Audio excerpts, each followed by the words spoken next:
Hello, कोई कोई मुझे सुन सकता है? प्लीज प्लीज सुनिए। कंट्रोल 104 में 100 में ध्यान दें।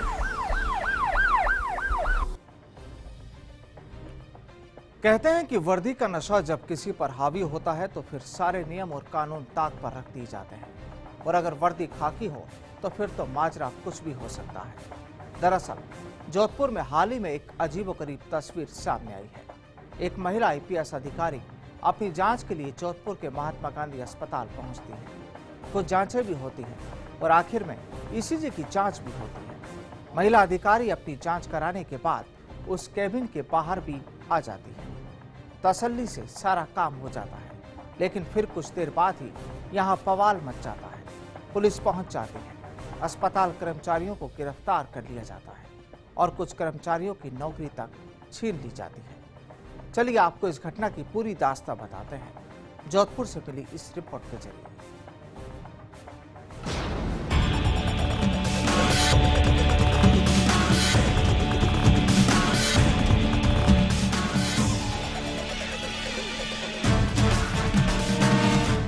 जोधपुर का महात्मा गांधी अस्पताल, यहाँ हर वक्त मरीजों और उनके परिजनों की भीड़ रहती है।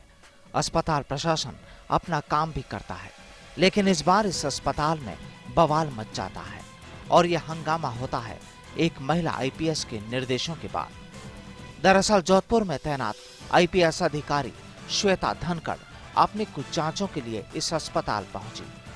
चूंकि मोहतरमा आईपीएस थी तो अस्पताल प्रशासन भी उन्हें अपनी ओर से सुविधाएं मुहैया कराता है ताकि उन्हें कोई परेशानी ना हो। लेकिन साहब, फिर यहाँ जो कुछ हुआ उसके बाद तो हंगामा बरप गया। आईपीएस श्वेता को ईसीजी करानी थी तो वे यहाँ पहुँच गई।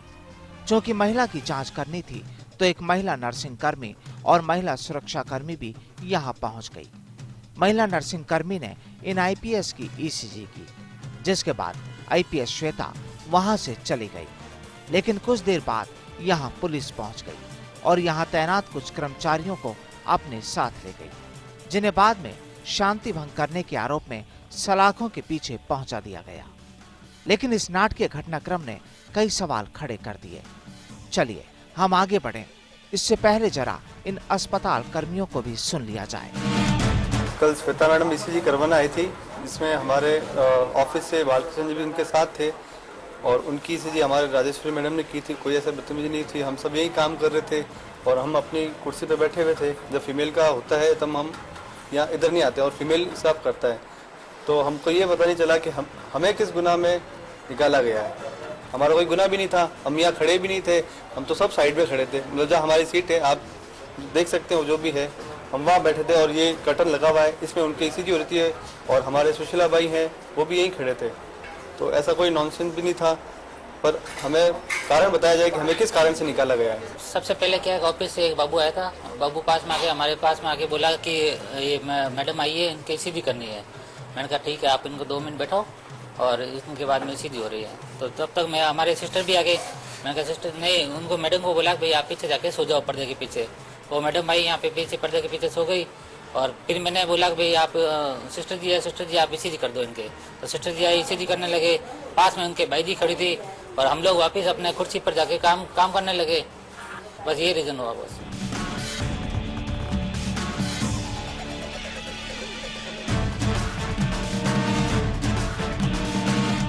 तो सुना आपने, इन लोगों का साफ तौर पर कहना है कि उन्होंने पूरे नियम कायदों में रहकर अपना काम किया और जिस वक्त मैडम की ईसीजी की जा रही थी उस दौरान वहां कोई पुरुष मौजूद नहीं था। लेकिन खाकी ने भी उन्हें कानूनी दांवपेच में फंसा डाला। चलिए अब जरा उस महिला नर्सिंग कर्मी को भी सुन लिया जाए जिन्होंने खुद आईपीएस श्वेता धनखड़ की ईसीजी जांच की। ईसीजी मैडम को करनी है, तब मैं मैडम यहाँ थी तो मैंने ईसीजी कर ली। तब इधर किसी का आना ना देने के लिए मैडम ने बोला तो भाई जी को भी बुला कर मैंने खड़ा कर दिया। यहाँ पे कोई आया नहीं, कुछ नहीं हुआ। ईसीजी करके मैडम भी हमको कुछ भी नहीं बोला, मैडम ने चली। राजेश्वरी का साफ तौर पर कहना है कि यहाँ ऐसा कुछ नहीं हुआ, जिसकी वजह से आईपीएस मैडम ने इतना बड़ा हंगामा खड़ा कर डाला। आपको बता दें कि इस मामले में 2 लोगों की नौकरी चली गई। वहीं एक अस्पताल कर्मी को दूसरे अस्पताल में भेज दिया गया।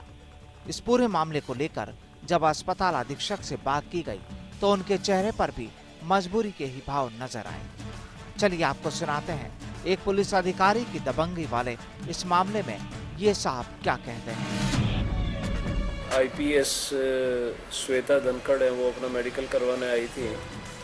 तो उसमें आईएएस आईपीएस का जो रेगुलर ईयरली जो मेडिकल चेकअप होता है उसी के तहत वो आए थे यहाँ पे।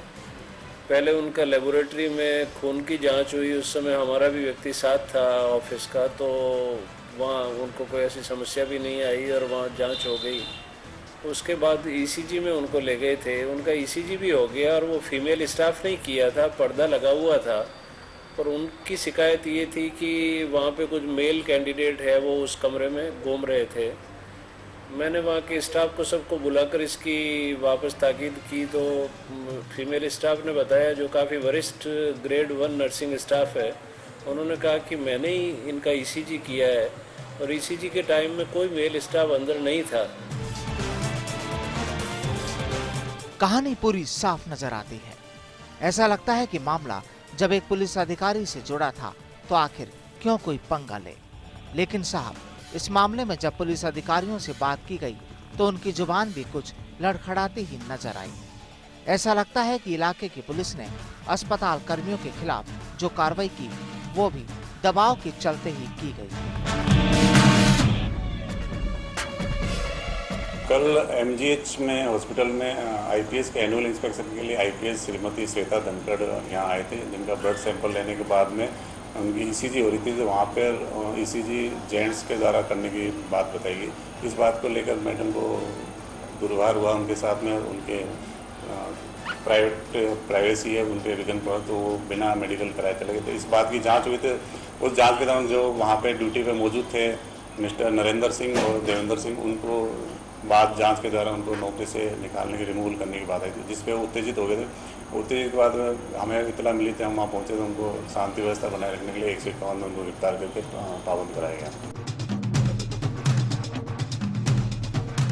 तो अब आपको पूरी कहानी समझ आ गई होगी। क्योंकि मामला एक महिला आईपीएस से जुड़ा था तो जाहिर सी बात है कि आखिर पुलिस से पंगा कौन ले, और फिर अगर वो आईपीएस हो तो फिर तो बात बहुत दूर तक चली जाती है। और हैरत वाली बात तो ये कि उन महिला अधिकारी ने तो पूरी तरह चुप्पी साधे रखी इस पूरे मामले पर। फर्स्ट इंडिया के लिए जोधपुर से समीर खान की रिपोर्ट।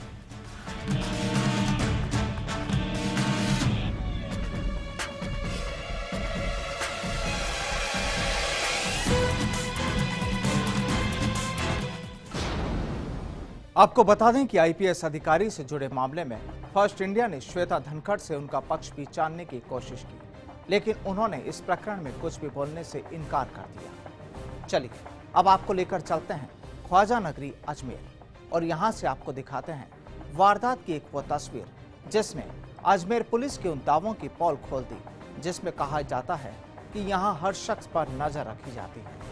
यहां अजमेर रेलवे स्टेशन पर एक शख्स को कुछ लोग सरेआम गोली मार देते हैं और फरार हो जाते हैं। हालांकि इस वारदात में युवक की जान तो बच जाती है, लेकिन पूरी वारदात सीसीटीवी कैमरे में कैद जरूर हो जाती है। चलिए आपको भी दिखाते हैं वारदात की लाइव तस्वीरें।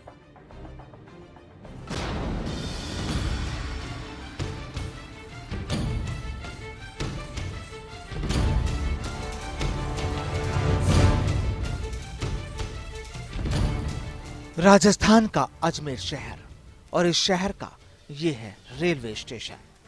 हर दिन यहाँ हजारों की तादाद में मुसाफिरों का आना जाना रहता है और इसे देखते हुए पुलिस जाब्ता भी यहाँ मौजूद रहता ही है। लेकिन इस सब के बीच अगर इसी जगह पर कोई वारदात हो जाए या यूं कहें कि किसी की जान लेने की कोशिश की जाए तो सुरक्षा पर तो सवाल उठने लाजमी ही है। अब अगर हम आपको ये कहें कि यहाँ लोगों की काफी तादाद के बीच किसी को गोली मारने की वारदात को भी अंजाम दिया जाता है तो क्या आप मानेंगे? आपका जवाब होगा नहीं। लेकिन अब जरा इस तस्वीर को देखिए। अजमेर रेलवे स्टेशन का बाहरी इलाका, मुसाफिरों का आना जाना यहीं से होता है। इस वीडियो को जरा गौर से देखिए। एक शख्स अपनी धुन में चला जा रहा है, आगे पीछे कोई नहीं, लेकिन इसी बीच एक स्कूटी पर सवार लोग इस युवक के पीछे से निकलते हैं और अचानक इस युवक की गर्दन पर हाथ मारा जाता है। लेकिन असलियत ये है कि यहाँ इस युवक को गोली मारी जाती है। अचानक हुई इस वारदात को कोई भी नहीं समझ पाता, ना तो वहां खड़े लोग और ना ही खुद ये युवक। लेकिन जैसे ही मामला पब्लिक के सामने आता है तो यहाँ दहशत फैल जाती है।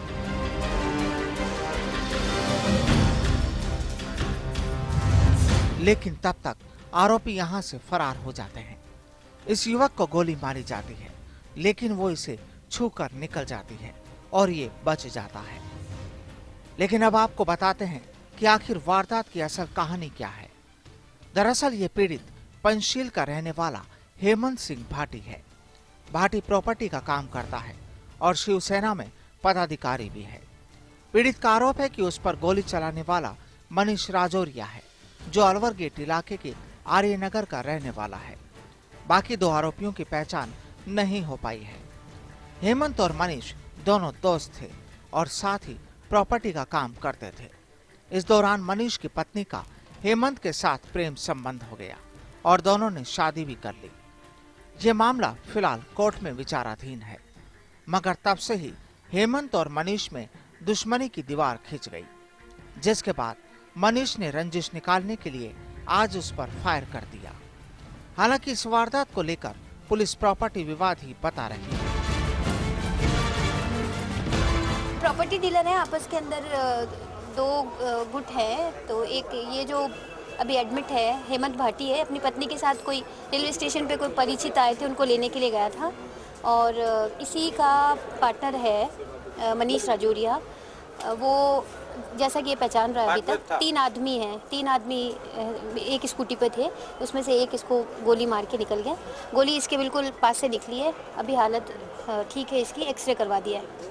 आपसी कोई डिस्प्यूट है इनका और ये बता रहा है जैसा कि इसके साथ ये जो घटना है तीसरी बार हुई है। इससे पहले भी 2 बार पहले भी इस पर अटैक होने का कोशिश की गई है। बहरहाल वारदात को अंजाम देकर आरोपी खुलेआम दहशत फैला गए, मगर उन्हें नहीं मालूम था कि उनके खूनी मंसूबे सीसीटीवी कैमरे में कैद हो चुके हैं। जीआरपी पुलिस ने अब जिला पुलिस से भी आरोपियों की गिरफ्तारी के लिए सहयोग मांगा है और अब देखना यही है कि आरोपी कब तक सलाखों के पीछे होते हैं। फर्स्ट इंडिया के लिए अजमेर से प्रियांक शर्मा की रिपोर्ट।